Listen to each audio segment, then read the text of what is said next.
নমস্কার বন্ধুরা, জন্মাষ্টমীর অনেক অনেক শুভেচ্ছা সবাইকে। তো গোপাল সোনাদের জন্মদিন বলে কথা, তাই এখানে আমি আমার 3 গোপাল সোনা এবং রাধা মাধবকে নিয়ে এসেছি এবং তাদেরকে পরিষ্কার করে স্নান করিয়ে দেব। এর জন্য আমি এখানে বেসন, লেবুর রস দিয়ে গোপালদের রাধা মাধবকে মাখিয়ে রেখেছি। কিছুক্ষণ মাখিয়ে রাখার পর আমি ভালো করে স্নান করিয়ে পরিষ্কার করে নিয়েছি। এবার আমি গোপাল সোনাদের অঙ্গরাগ করে নেব। তো এখানে আমি অ্যাক্রিলিক কালার ইউজ করছি। তো এবার আমি এক এক করে সবার অঙ্গরাগ করে নিচ্ছি। তো আমি এখানে রিমুভার ইউজ করেছিলাম আগের অঙ্গরাগগুলো মোছার জন্য।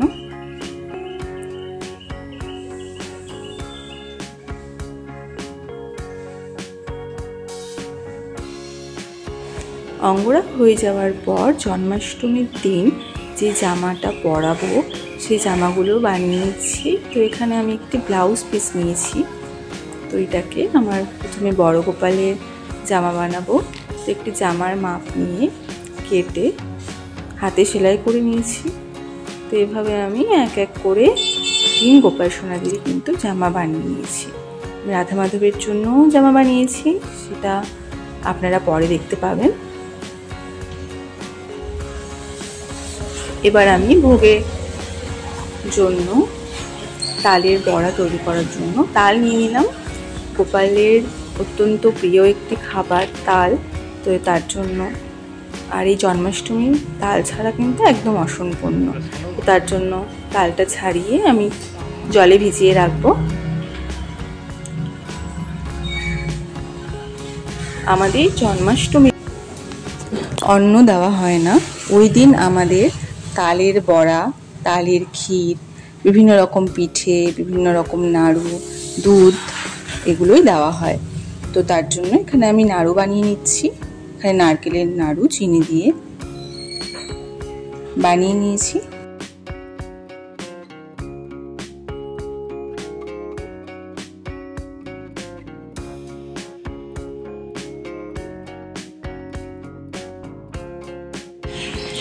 রান্নার মাঝে আমি রাধাকৃষ্ণের অঙ্গরাগও করে নিয়েছিলাম। সময় একদম হাতে ছিল না।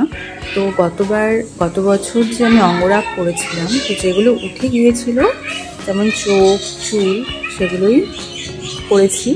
তো এরপর আমি তিলের নাড়ু বানানোর জন্য তিলটাকে শুকনো খোলায় ভেজে গুড় দিয়ে জাল দিয়ে এখানে নাড়ু পাকিয়ে নিচ্ছি।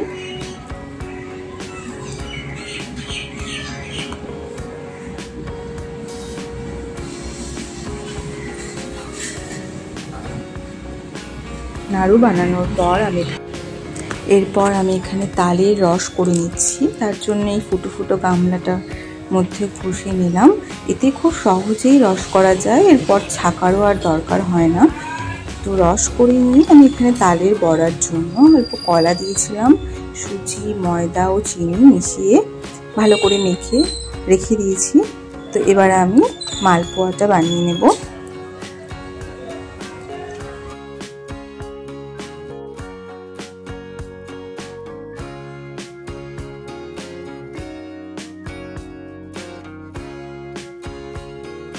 এরপর আমি একে একে তালের বড়াগুলো ভেজে নেব।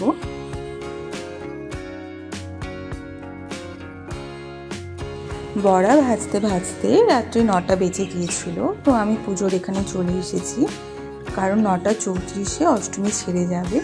এমনিতে আমি কিন্তু পুজো রাত 12টার সময় করি, কিন্তু এবারের সময়টা একটু আলাদা। তো আমি এখানে অভিষেক পাত্র নিয়ে নিয়েছি।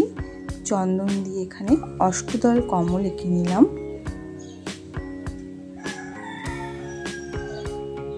এবং এর ওপর কিছু ফুল ছড়িয়ে দেব।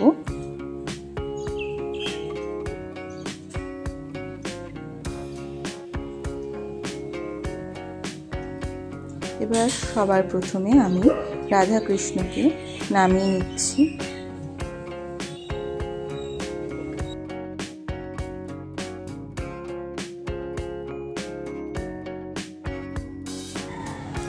এবার আমি রাধা কৃষ্ণ এবং গোপালের উদ্দেশ্যে একটি প্রদীপ জ্বালিয়ে নিলাম এবং কিছু ধূপকাঠি জ্বালিয়ে নিচ্ছি।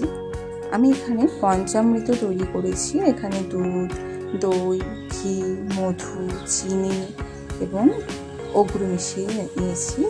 আর এখানে 108টি তুলসী পাতা ধুয়ে চন্দন লাগিয়ে রেখে দিয়েছি। তো সবার প্রথমে আমি রাধাকৃষ্ণকে অভিষেক করিয়ে নেব। তো রাধাকৃষ্ণের চরণে প্রথমে জল দিয়ে দিলাম এবং ফুল দিয়ে অর্ঘ্য নিবেদন করলাম।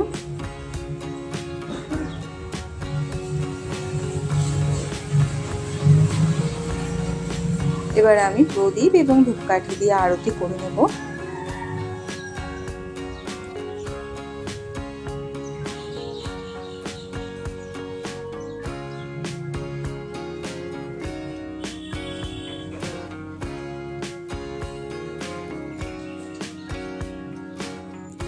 এবার অভিষেক করিয়ে নেব। একটি জল শঙ্খের মধ্যে তুলসী দল দিয়ে পঞ্চামৃত দ্বারা অভিষেক করিয়ে নিচ্ছি।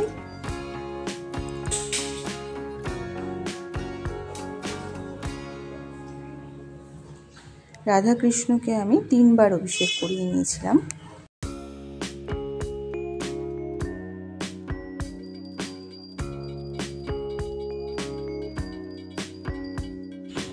পঞ্চামৃত অভিষেকের পরে আমি পুষ্প অভিষেক করিয়ে নিলাম।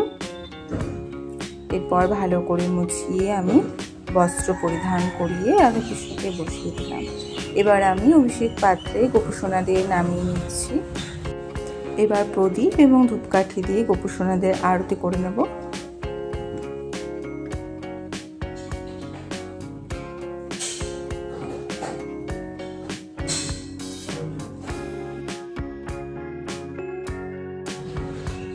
এবার জল শঙ্খে একটি করে তুলসী পাতা দিয়ে আমি ওম নমো ভগবতে বাসুদেবায় বলে অভিষেক করিয়ে নেব। এভাবে আমি 108 বার গোপাল সোনাদের অভিষেক করে নেব।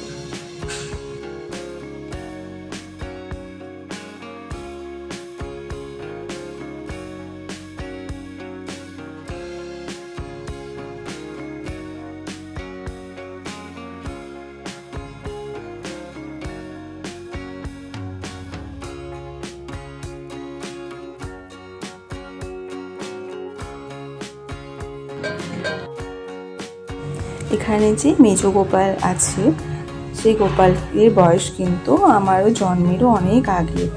এই গোপালকে আমার দিদা পুজো করতো। তো আমি ছোটবেলা থেকে ওখানে গিয়ে গোপালের সঙ্গে কথা বলতাম। গোপালের সঙ্গে একটা ভালো বন্ডিং ছিল বলে দিদা আমাকে এই গোপাল সোনাকে দিয়েছিল। তখন তো আমি খুব ছোট ছিলাম, তখন মা পুজো করতো। তারপরে এই ছোট্ট গোপাল যে দেখছো একে আমার এক কাকিমা আমাদের কাছে দিয়েছিল। তো তখন থেকে এরা আছে। তো তারপর আমার বিয়ের পর এই বড় গোপু সোনাকে আমরা নিয়ে আসি।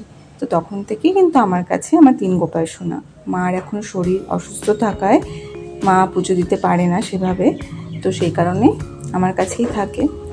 তো এবার স্নান করিয়ে ভালো করে মুছিয়ে আমি গোপু সোনাদেরকে বস্ত্র পরিধান করিয়ে দেব।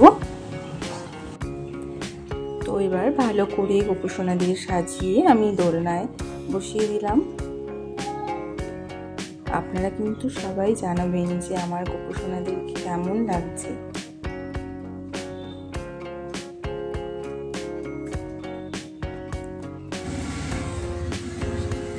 এবার আমি এক এক করে চন্দন লাগিয়ে দেব। এরপর চন্দন সহযোগে তুলসী পাতা গোপালের চরণে এবং কৃষ্ণের চরণে নিবেদন করব।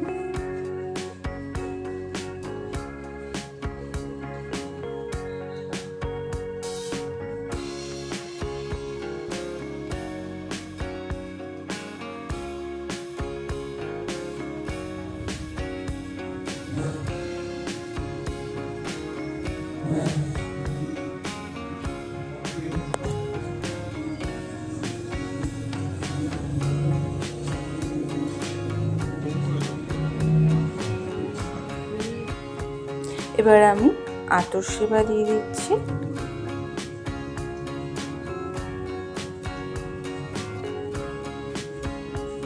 এরপর দর্পণ দর্শন করিয়ে নেব। আপনারাও দর্শন করে নিন।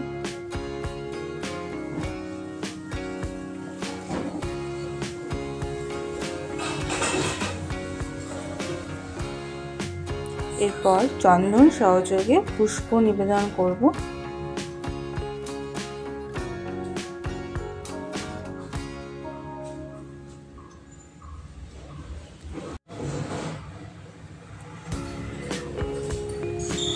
এরপর ভোগ নিবেদন করে দেব।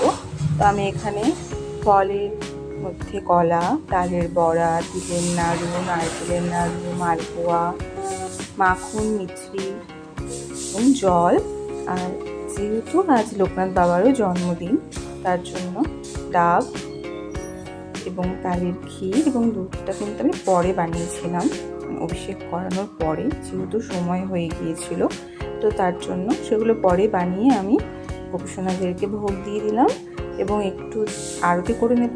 জল, শঙ্খ, ধূপ, দীপ সব দিয়ে আরতি করে নিয়ে একটু গোপালসোনাদেরকে দিয়ে তারপর শয়ন দিয়ে দিয়েছিলাম।